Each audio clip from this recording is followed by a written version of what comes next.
Women's March Madness came to an end too. Caitlin Clark was defeated by South Carolina. I just have a quick question. Was Caitlin Clark legacy affected by this? She obviously was unbelievable in this game. She played really well. She had a great, fantastic season, broke records, broke viewership records due to her credit, but she never won. Does that affect her legacy at all for you? It does not for me. She's obviously the best player on the floor. And when she gets going, like when she's hot, my goodness, it's Steph Curry type hot. Like she steps back from 26 feet. So do I think the championship would have like sealed it as the GOAT of women's basketball? Yes, it would have sealed it 100%.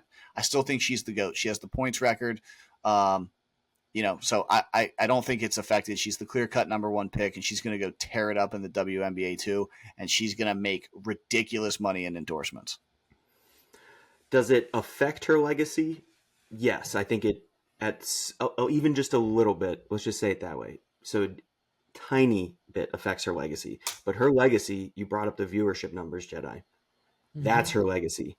Being completely generational type talent for boys and girls too, looking up to her, completely transforming and fixating a nation. I believe they did more than the men's game. There may be other reasons for that, but they did more than the men's national championship game. I think ultimately that's her legacy, is being a transformative player and being the Steph Curry of the women's game. I mean, either way you look at it, you mentioned it. She did change the game for the good. So, I mean, either way you look at it, I think Caitlin Clark did herself pretty well. The reason why her legacy isn't affected is because when you do 4 million more viewers than the men's college championship for the first time ever, and we talked about it last podcast with the amount of bets that came in for women's college basketball over the last 3 games of Iowa compared to the Masters, World Series, X, Y, and Z, it's unbelievable what she's done for the game. Yep. But I will say the number one reason why that viewership is different, I think it's the first year. I could be wrong. I need to be fact checked. I think it's the first year that women's ended before men's. Normally, women's has ended after. 2, that was at Sunday at 3 o'clock. Sunday. Compared to Monday at 9:20 Eastern. 9:20 tip.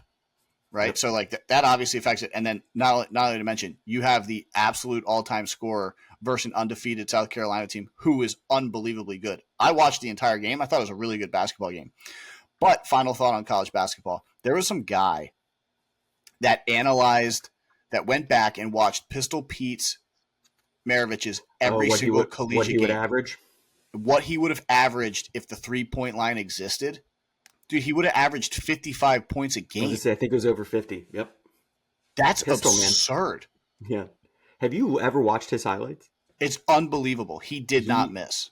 He was the passing and dribbling was unbelievable too.